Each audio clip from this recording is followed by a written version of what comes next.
وہ کہتے ہیں کہ یہ جتنے بھی مومنین ہیں یہ سارے کے سارے بہت بڑے قدامت پرست ہیں، اور مغرب کی اندھی تقلید یہ بھی ملحدین کی صفات میں سے ہے۔ اسی طرح وہ مذہب انسانیت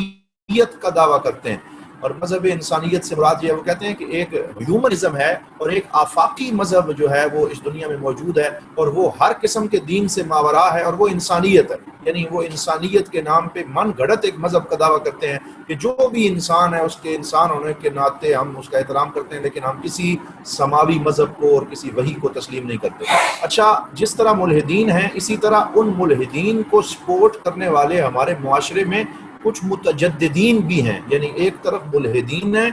اور دوسری طرف متجددین ہیں،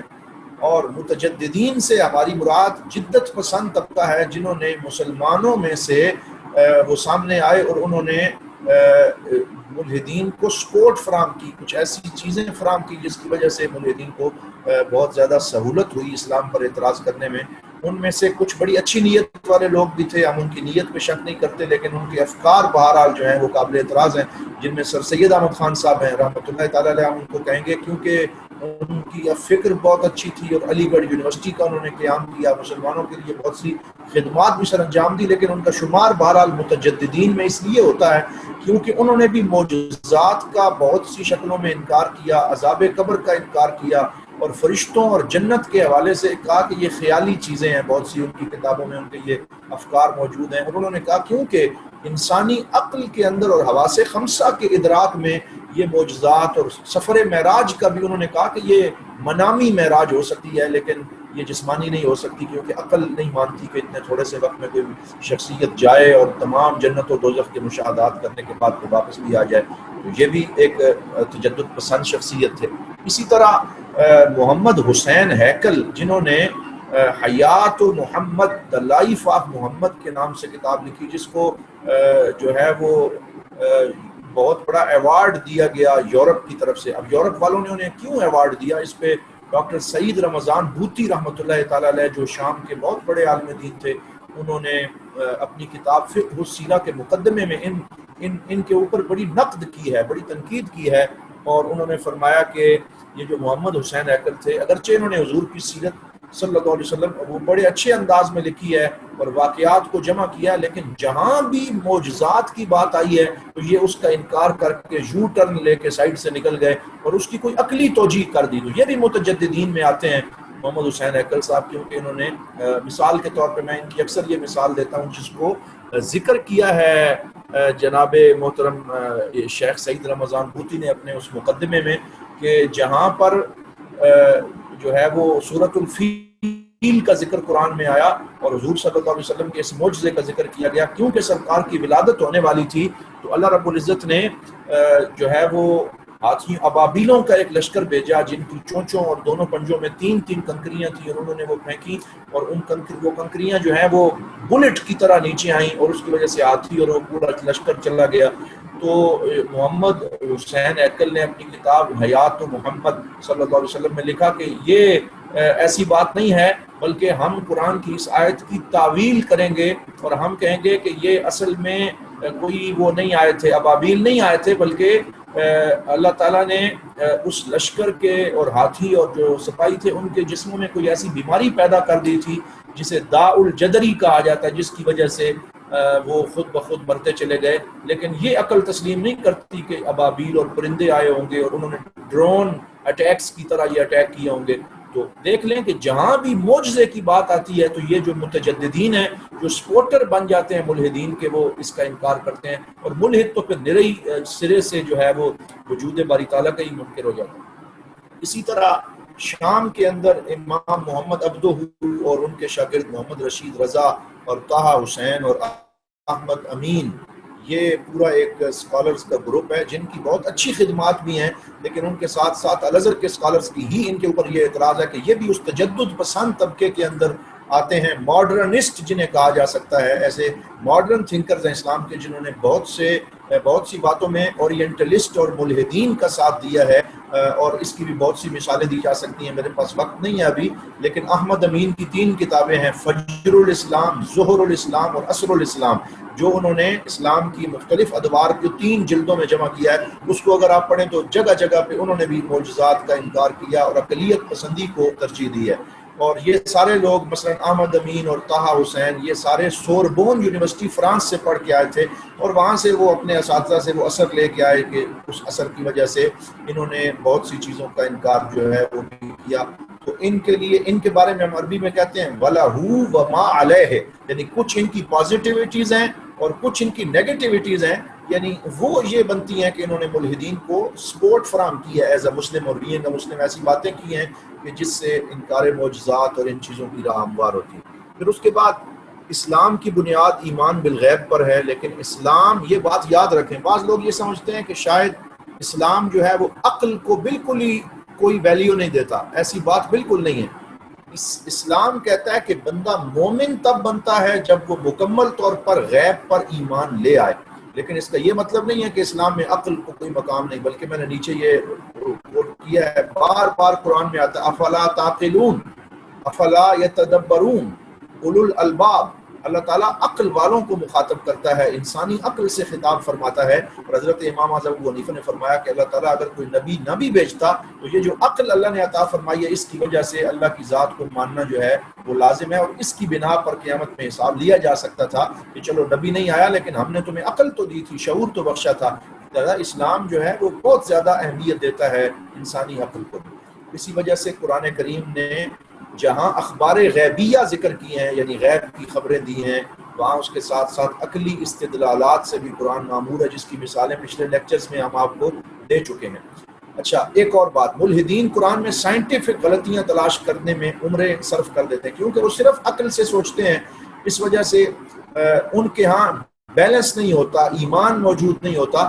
مومن کے پاس کیونکہ یؤمنون بالغیب کی قوت موجود ہوتی ہے، اس لیے اگر اسے قرآن کی کوئی بات بادی اور نظر میں یا وقتی طور پہ سمجھ نہ بھی آ رہی ہو، لیکن وہ اس کو سر تسلیم خم کر لیتا ہے، اور اس کے اس ایمان کی وجہ سے اللہ تعالیٰ اس کے دل کے اوپر علم کی سرحدیں مزید کھول دیتا ہے، اور پھر اس کو وہ باتیں سمجھ آنا بھی شروع ہو جاتی ہیں. لیکن جو ملحدین ہوتے ہیں، کیونکہ وہ ایمان کی دولت اور برکت ان کے پاس نہیں ہوتی، تو وہ قرآن میں بھی غلطیاں تلاش کرتے ہوئے ان کی عمر گزر جاتی ہے. یہاں میں نے دو مثالیں آپ کے سامنے رکھ رہا ہوں، بڑی دلچسپ مثالیں. پہلی مثال ہے کہ امریکہ میں نیو یارک کے اندر، میں نے منصور شاہ صاحب ہمیں سن رہے ہیں، ایک دفعہ ان سے بھی ذکر کیا تھا کہ امریکہ میں ایک اسکول کے اندر نیو یارک میں ایک ایتھیسٹ ٹیچر تھی، فیمیل ٹیچر تھی. تو اس نے ایک دفعہ کہا کہ قرآن پاک میں بہت بڑی سائنٹیفک مسٹیکس ہیں اور غلطیاں ہیں. تو وہ ایک لڑکا 9th کلاس کا اسٹوڈنٹ تھا، وہ کھڑا ہو گیا. تو اس نے کہا جی آپ میری ٹیچر ہیں، تو آپ نے یہ کیسی بات کی ہے؟ ہمارے قرآن پاک میں جو ہمارے رب کا کلام ہے، ہمارے نبی پہ نازل ہوا، اس میں کوئی سائنٹیفک مسٹیک نہیں ہے، آپ کوئی مثال دیں. تو وہ جو تھی ایتھیسٹ ٹیچر تھی، ملحدہ، اس نے کہا کہ دیکھو قرآن کی سورۃ الاحزاب کی آیت ہے کہ ما جعل اللہ لرجل من قلبین فی جوفہ، کہ اللہ رب العزت نے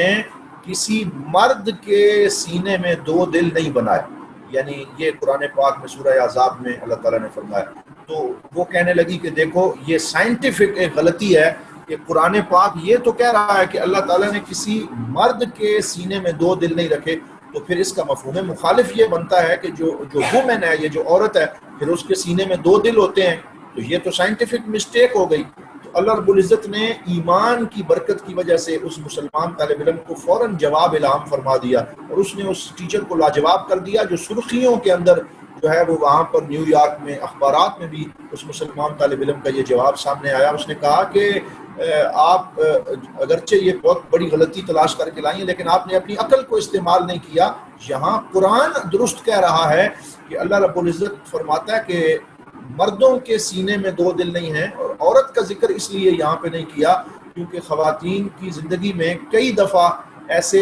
جو ہیں وہ 9 منتھس کے پیریڈ آتے ہیں کہ جس وقت ان کے وجود کے اندر ایک نئی جان پروان چڑھ رہی ہوتی ہے، ایک بیٹے کی یا بیٹی کی ولادت کا مرحلہ ہوتا ہے. اس وقت عورت کے وجود میں 2 دل دھڑک رہے ہوتے ہیں اس کے سینے میں، ایک اس کا اپنا دل اور ایک اس کے ہونے والے چائلڈ یا جو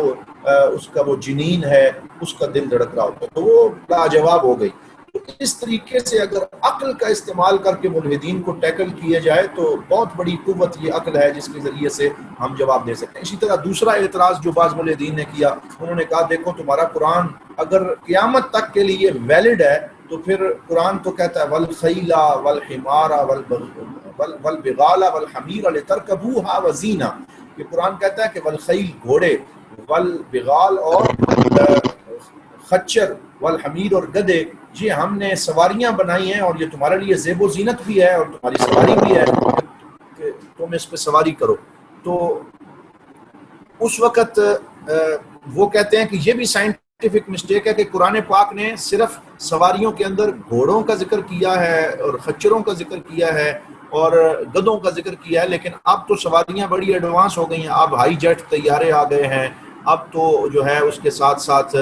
مثلا ہوائی جہاز موجود ہے، ٹرین موجود ہے، بلٹ ٹرینز فرانس میں چل رہی ہیں جو بجلی کی مطلب بہت تیز رفتار سے وہ سفر کر رہی ہوتی ہیں، اور تو ان کا ذکر تمہارے قرآن میں کدھر ہے؟ تو اس کا جواب ڈاکٹر زغلول نجار صاحب نے، جن کا اس دن میں نے ذکر کیا تھا، انہوں نے لکھا، انہوں نے کہا آپ دیکھیں کہ اللہ رب العزت نے آگے کیا فرمایا، بھائی یخلق ما لا تعلمون، کہ اللہ رب العزت نے حضور صلی اللہ علیہ وسلم کی ظاہری زندگی کے دور میں جو سواریاں موجود تھیں پہلے ان کا ذکر کیا کہ گھوڑے تھے، گدھے تھے، خچر تھے جن پہ لوگ سوار ہوتے تھے، اونٹ تھے جن پہ لوگ سوار ہوتے تھے، ان کا ذکر تو کیا، لیکن ساتھ فرمایا وَيَخْلُقُ مَا لَا تَعْلَمُونَ، اور اللہ تعالیٰ ایسی سواریاں بھی تخلیق فرمائے گا جنہیں اب تم نہیں جانتے، یعنی جن عربوں کے اوپر قرآن نازل اس وقت ہو رہا تھا ان کو، کیونکہ یہ مخاطب اول وہ تھے تو انہوں نے کہا کہ ابھی تم نہیں جانتے، ایک وقت آئے گا کہ اور بھی سواریاں جو ہیں۔ تو یخلق ما لا تعلمون کے دائرے کے اندر قیامت تک آنے والی ساری نئی سواریاں جو ہیں وہ شامل ہو جاتی ہیں۔ قرآن پاک میں بڑی وسعت ہے، بڑی ڈائیورسٹی ہے اور بڑا تنوع ہے، اور اللہ رب العزت نے اس میں بڑی لچک رکھی ہے کہ ہر زمانے کے مفہوم اور معنی کے مطابق قرآن پاک جو ہے وہ اس میں وسعت آتی چلی جاتی ہے، اور مفسرین پھر اس معنی کو اپنے اپنے زمانے کے مطابق بیان کرتے ہیں۔ تو یہ چند باتیں تھیں۔ اب آئیے اس جانب کے جو آج کل یعنی کچھ تو ملحدین وہ تھے جو پہلے گزر گئے، لیکن اگر اب جو زندہ ملحدین اس وقت یورپ اور امریکہ میں موجود ہیں، جن سے سن کر ہمارے جو دیسی لبرلز پاکستان، انڈیا، بنگلہ دیش اور ان ممالک میں ہیں، وہ ان کو پڑھ کے دلیلیں لے کے آتے ہیں۔ وہ بڑے بڑے کون سے ملحدین ہیں؟ تو میں نے یہاں چند مینشن کیے ہیں۔ دا موسٹ انفلوئنشل لیونگ ایتھیسٹس، یعنی جو بڑے مؤثر ملحدین اس وقت زندہ موجود ہیں اور جو لکھ رہے ہیں الہاد کے اوپر، ان کی دو قسمیں کر لیتے ہیں۔ نمبر ایک سائلنٹ ایتھیسٹس، ایسے ملحدین جو خاموش ہیں، وہ اپنی بات کی تبلیغ نہیں کرتے لیکن اندر سے وہ خدا کے وجود کے انکاری ہیں، لیکن مزے سے اپنی زندگی جی رہے ہیں لیکن ہیں وہ ملحد۔ تو ان میں نے مینشن کیا ہے celebrity atheists are wide ranging and include people like Mark Zuckerberg, یہ جو فیس بک کا مالک ہے اور اس کا بانی ہے یہ بھی، اور اس کے ساتھ یہ لانس آرمسٹرانگ ہے اور یہ فاسٹر ہے، یہ سارے وہ ہیں جو اس وقت سیلیبریٹیز ہیں، بڑی مشہور شخصیات ہیں یورپ کی، ہیں یہ ایتھیسٹ، لیکن یہ ایسے ایتھیسٹ ہیں جو اپنی مذہب کا پرچار نہیں کرتے اور خاموشی سے، لیکن بہرحال پرچار نہ بھی کریں لیکن اندر سے ان کی ساری سازشیں اور ان کی ساری سپورٹ جو ہے وہ جو ایکٹیو ایتھیسٹ ہیں ان کے ساتھ ہے۔ دوسری جو پروموٹرز ہیں الہاد کے وہ کون ہیں؟ ان میں سب سے پہلا نام آتا ہے رچرڈ ڈاکنز۔ یہ اس وقت اگر آپ کہا جائے کہ جو لیونگ ایتھیسٹ ہیں، جو زندہ ملحدین اس وقت موجود ہیں، ان کا باپ اور ان کا بانی جو ہے وہ رچرڈ ڈاکنز ہے، اور یہ بہت بڑا لیونگ، یہ using science and especially the evolutionary theory of Darwin, یہ جو ڈارون کا نظریہ ارتقاء ہے اس کو اس نے اپنے افکار کو رواج دینے کے لیے استعمال کیا ہے، سائنس کو استعمال کرتا ہے، اور جتنے بھی ملحدین اس وقت موجود ہیں ہم ان میں یہ چیز دیکھتے ہیں کہ وہ سارے کے سارے بڑے بڑے سائنٹسٹ ہیں، فزیشنز ہیں، بیولوجسٹ ہیں، ڈاکٹرز ہیں، یعنی وہ جدید علوم تو رکھتے ہیں لیکن ان کی آنکھ اللہ رب العزت نے دل کی آنکھ بند کی ہوئی ہے، لیکن انہی میں سے کچھ لوگ جب پھر علم فلکیات اور سائنس اور فزکس میں کمالات اللہ رب العزت کے دیکھتے ہیں، گلیکسیز کو دیکھتے ہیں، کائنات کے اندر اللہ کی چھپی نشانیوں کو دیکھتے ہیں، تو بہت سے پھر کنورٹ ہو کر ایتھیسٹزم سے اسلام کی طرف بھی آتے ہیں۔ تو یہ جو سب سے بڑا اس وقت ہے جو ایکٹیو اور پروموٹر ہے الہات کا، وہ تو رچرڈ ڈاکنز ہے، پھر اس کے ساتھ سیم ہیریز ہے، کلوز سیکنڈ بیہائنڈ ڈاکنز، یعنی رچرڈ ڈاکن کے بعد دوسرے نمبر پہ یہ آتا ہے سیم ہیریز۔ اور پھر اس کے بعد اگر ہم دیکھیں تو پھر یہ نام آتا ہے Christopher ہچنس، he is promoting atheism, یہ بھی پروموٹر ہے بہت بڑا تیسرے نمبر پہ۔ پھر ڈینیل ڈینٹ، یہ world class professional philosopher who has argued for materialistic atheism, یعنی ایک مادی الحاد کی جس نے آواز اٹھائی ہے وہ یہ ڈینیل یہ بھی ہے۔ پھر اس کے ساتھ ساتھ کچھ اور لوگ ہیں جن میں اسٹیفن ہاکنگ بہت بڑا اس وقت کا فزیشین ہے، سائنسدان ہے، یہ ملحد ہے۔ پھر اسٹیون پنکر ہے، یہ سائنٹسٹ ہے، اور پیٹر سنگر ہے، اور اس کے علاوہ کچھ اور نام میں نے یہاں پہ مینشن کیے ہیں جو اس وقت انگلش کے اندر بکس لکھ رہے ہیں۔ اور بڑے بڑے یہ جو رچرڈ ڈاکنز ہیں اس کے تو مناظرے بھی موجود ہیں، اگر آپ دیکھیں تو بہت سے مسلمانوں نے اس کو مناظرہ کیا ہے، اور جو ہے حتیٰ کہ احمد دیدات کے دور سے یہ مناظرے کرتا چلا آ رہا ہے، اور بہت سی جگہ پہ یہ لاجواب ہوا ہے، اور یوٹیوب پہ اس کی ویڈیوز موجود ہیں کہ آگے سے یہ لاجواب ہو جاتا ہے، لیکن میں نہ مانوں والی بات کرتے ہوئے ابھی تک اس نے تسلیم نہیں کیا، تو اللہ ہی ان کو ہدایت عطا فرمائے۔ آگے اگر آپ دیکھیں تو scientist atheist converts to Islam you will cry, یہ یوٹیوب پہ ایک پوری ویڈیو موجود ہے، میں نے اس کا عنوان یہاں پہ لکھ دیا ہے کہ scientist atheist converts to Islam you will cry, یعنی اس کا مطلب یہ ہے کہ ایک ایسا سائنسدان ملحد جس نے ایتھیزم کو چھوڑا اور پھر اسلام کی طرف آیا، آپ اس کی ہسٹری پڑھ کے رونا شروع کر دیں گے۔ تو یہ تقریباً 51 منٹ کی ایک بریف ویڈیو اس وقت انٹرنیٹ یوٹیوب پہ موجود ہے، آپ کو وہ یہ دیکھنی چاہیے، انگلش میں ہے پوری۔ وہ بیان کرتا ہے کہ کیسے میں پہلے سائنسدان تھا، ملحد تھا، لیکن کون کون سی اللہ کی نشانیاں میں نے دیکھی اور پھر میں اسلام کی طرف آ گیا۔ اسی طرح from Joseph to Yusuf, the double identity of a convert, Joseph Figlioli, یہ اسی طرح یوٹیوب کے اوپر ایک ویڈیو موجود ہے۔ اصل میں پہلے اس کا نام جوزف تھا، اور پھر یہ وہاں سے، یعنی نام تو یہ صرف اس کے لہجے میں ہی فرق ہے، حضرت یوسف علیہ السلام کو وہ جوزف کہہ دیتے ہیں، تو پہلے اس کا نام یہ تھا اور پھر وہ اس نے اپنا اسلامی نام یوسف رکھ لیا۔ یہ کیسے کنورٹ ہوا؟ ان لوگوں کی ہسٹری پڑھنے سے آپ کو الہاد پہ بہت سے دلائل انہی کی زبان سے مل جائیں گے، یعنی وہ بندہ جو خود الہاد سے گزر کے آتا ہے جب وہ بات کرتا ہے تو پھر ظاہری بات ہے کہ اس کی بات میں بڑا وزن ہوتا ہے، تو ان کو سننا چاہیے الہاد کا رد کرنے میں جو تیاری کرنا ہے اس کے لیے۔ پھر ایک اور میں نے یہاں پہ مینشن کیا ہے an ex atheist journey to Islam, ایک سابقہ ملحد کا اسلام کی طرف سفر، یہ بھی یوٹیوب پہ ویڈیو ہے، انشاءاللہ یہ سلائیڈز ہم شیئر کر دیں گے، آپ یہ ویڈیوز دیکھیں گے آپ کو لطف آئے گا کہ یہ لوگ خود ہی بیان کر رہے ہیں کہ اسلام ہی پر حق ہے اور ہم بھٹکے رہے اور اب اللہ تعالیٰ نے ہمیں ہدایت عطا فرمائی۔ اسی طرح I am a feminist and I converted to Islam, یہ جو فیمنزم کی ایک تحریک ہے اور یہ اس وقت پاکستان میں زوروں کے اوپر ہے۔ فیمنزم کسے کہتے ہیں؟ یعنی پہلے یورپ میں تو یہ بہت پرانی اس کی تاریخ ہے، لیکن پاکستان میں پہلے اتنا زیادہ یہ نہیں تھی، لیکن اب ان دنوں بہت زیادہ اسے پیسہ لگایا جا رہا ہے، پوری این جی اوز ورک کر رہی ہیں، اور یہ فیمنسٹ تحریک سے مراد، اسے ہم اردو میں کہتے ہیں تحریک نسوانیت، یعنی عورتوں کے حقوق کی بات کرتے ہوئے یہ لوگ ملحد ہو جاتے ہیں، کہتے ہیں دیکھو جی قرآن نے عورتوں پہ بڑا ظلم کیا ہے اور مردوں کو بڑی پاور دے دی ہے، اور عورتیں گھروں میں چکی پیس رہی ہیں، اور ان کے ہاتھ بھی جو ہیں وہ بیچاریوں کے اور پاؤں بھی جو ہے وہ پتہ نہیں کام کر کر کے گھس گئے ہیں، اور پھر یہ میرا جسم اور میری مرضی اور اس طرح کے نعرے آپ سنتے رہتے ہیں پاکستان میں جو لگتے ہیں۔ تو یہ ایک خاتون جو پہلے فیمنسٹ تھی، یعنی تحریک نسوانیت کے اندر وہ بہت بڑا رول پلے کر رہی تھی، وہ اسلام کی طرف کیسے کنورٹ ہوئی۔ CNN کی ایک ڈاکومنٹری یوٹیوب پہ موجود ہے، یہ بھی آپ کو سننی چاہیے۔ تو میں نے نیچے اقبال کا شعر لکھا ہے کہ اسلام کے دامن میں قدرت نے لچک دی ہے، اتنا ہی یہ ابھرے گا جتنا یہ دباؤ گے۔ اسلام کے اندر اللہ رب العزت نے یہ پاور رکھی ہے کہ جتنا ہی اسلام کو دبانے کی کوشش کی جاتی ہے، اللہ تعالیٰ انہی کے اندر سے ایسے لوگ لے کے آتا ہے کہ وہی لوگ پھر اسلام کا دفاع کرنے والے بن جاتے ہیں۔ جیسے اقبال نے کہا تھا، ہے ایاں یورش تاتار کے افسانے سے، پاسباں مل گئے کعبے کو صنم خانے سے. یعنی جو بت پرست تھے وہی پھر اسلام کے پاسبان بنے، اور یہ اللہ تعالیٰ نے پاور عطا فرمائی ہے اسلام کو. اسی طرح میں نے ایک اور بندے کو مینشن کیا ہے، آپ میں سے ہر بندے کو ضرور یہ کتاب پڑھنی چاہیے، سٹوری آف محمد اسد. یہ محمد اسد جو ہیں، ان کا اصل نام تھا لیوپولڈ وائس، اور یہ یہودی تھے، جیوش تھے. پھر یہ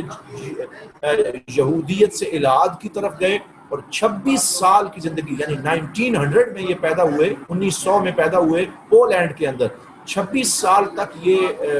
کافر اور ملحد اور یہودی رہے، اور پھر 26 سال کے تلاش حق کے سفر کے بعد انہوں نے اسلام قبول کیا، اور پھر مشہور کتاب لکھی. ان کی اور بھی بہت ساری کتابیں ہیں، قرآن کی تفسیر بھی انہوں نے لکھی ہے، لیکن سب سے بہترین کتاب جو آپ میں سے ہر بندے کو پڑھنی چاہیے، اس کا اردو میں بھی ترجمہ ہوا، انگلش میں ترجمہ ہوا، دنیا کی 40 زبانوں میں ترجمہ ہوا، دا روڈ ٹو مکہ، اور عربی میں اس کا ترجمہ الطریق الی مکہ، کہ کیسے میں نے کفرستان سے مکہ کا سفر کیا اور کیسے اللہ نے مجھے اسلام عطا فرمایا. محمد اسد کی ہسٹری پڑھیں، آپ روئیں گے، اور آپ کے دل میں ایمان کی ایک نئی چاشنی نصیب ہوگی. یہ وہ بندہ ہے جو علامہ اقبال کا دوست بنا، اور قائد اعظم محمد علی جناح کے جھنڈے کے تلے انہوں نے کام کیا، اور پاکستان کا پہلا ایمبیسیڈر اور مندوب بنا کے ان کو اقوام متحدہ یونائٹڈ نیشن میں بھیجا گیا تھا. یعنی یونائٹڈ نیشن میں پاکستان کی پہلی آواز جس بندے نے بلند کی وہ محمد اسد ہے. یہ یہودیت سے پھر ایتھیزم کی طرف آئے اور پھر اسلام کی طرف آئے. تو ان کی یہ ہسٹری دا روڈ ٹو مکہ آپ سب پڑھیں گے تو میں سمجھتا ہوں کہ بہت بڑا فائدہ آپ کو حاصل ہوگا. اس میں انہوں نے اسلام کی حقانیت کا بیان کیا. پھر آگے آ جائیں ایک اور بندہ، یہ سارے تو انگلش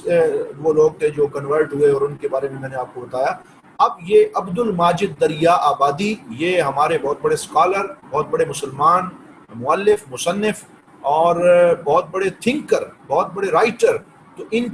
کی کتاب ہے، انہوں نے بہت سی کتابیں لکھی ہیں، لیکن ان کی مشہور کتاب کا نام ہے عبد الماجد دریا آبادی کی آپ بیتی. یہ پوری کی پوری ڈاؤن لوڈ ہو جاتی ہے انٹرنیٹ سے، یہ آپ نے پڑھنی ہے. تو میں نے یہاں شعر لکھا ہے کہ کنارے سے کبھی اندازہ طوفان نہیں ہوتا. تو اس کا پہلا مصرع میں نے نہیں لکھا کیونکہ وہ یہاں فٹ نہیں بیٹھتا کہ محبت کو سمجھنا ہے تو غافل خود محبت کر، کنارے سے کبھی اندازہ طوفان نہیں ہوتا.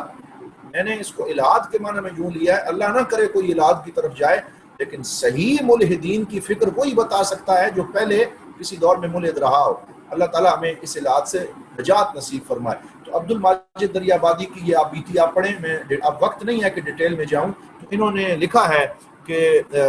کس طرح میں نے پہلے مختلف یہ ایلیمنٹس آف سوشل سائنس، یہ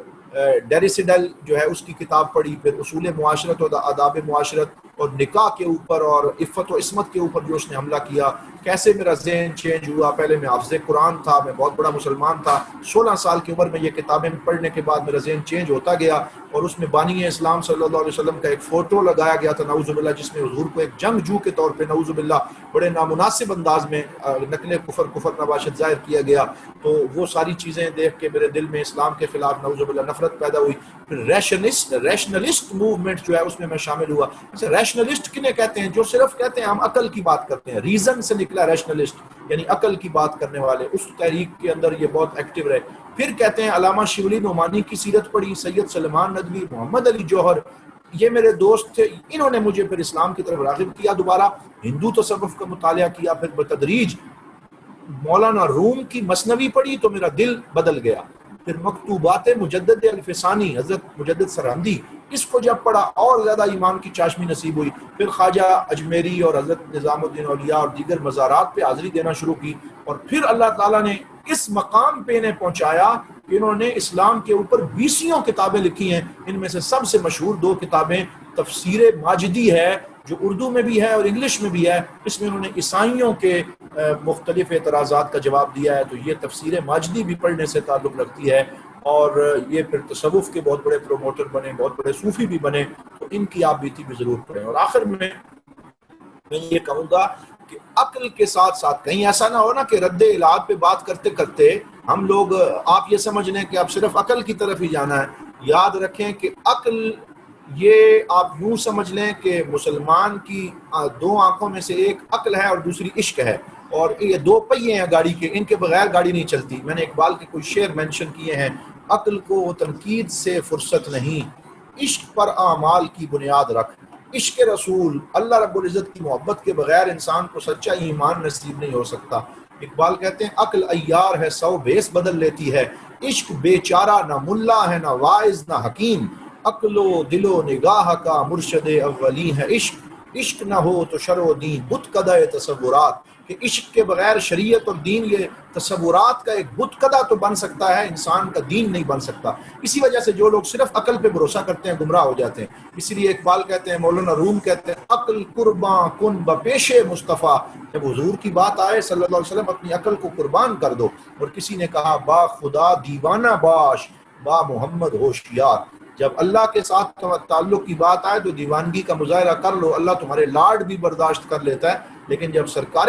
دو عالم صلی اللہ علیہ وسلم کی بات آئے تو پھر ہوشیار ہو جاؤ، پھر سچے عاشق بن جاؤ، اور پھر کسی کو حضور کے خلاف ایک جملہ کہنے کی اجازت بھی نہ دو۔ یہ عشق کا تقاضا ہے۔ اور پھر اقبال نے کہا بو علی اندر غبار ناکا گم، دست رومی پردہ محمل گرفت۔ بو علی عقل کا نمائندہ تھا اور مولانا روم عشق کے نمائندہ تھے، دونوں محبوب کی زیارت کے لیے نکلے۔ بو علی اونٹنی کے غبار میں گم ہو گیا اور مولانا روم نے آگے بڑھ کے پردہ اٹھا کے دیدار کر لیا۔ تو دیدار عشق کرتا ہے اور عشق کی منزل تک پہنچتا ہے۔ تو آخر میں نے لکھا کہ عقلی استدلال والی کتب کے ساتھ ساتھ تصوف کی کتابوں کا مطالعہ کریں۔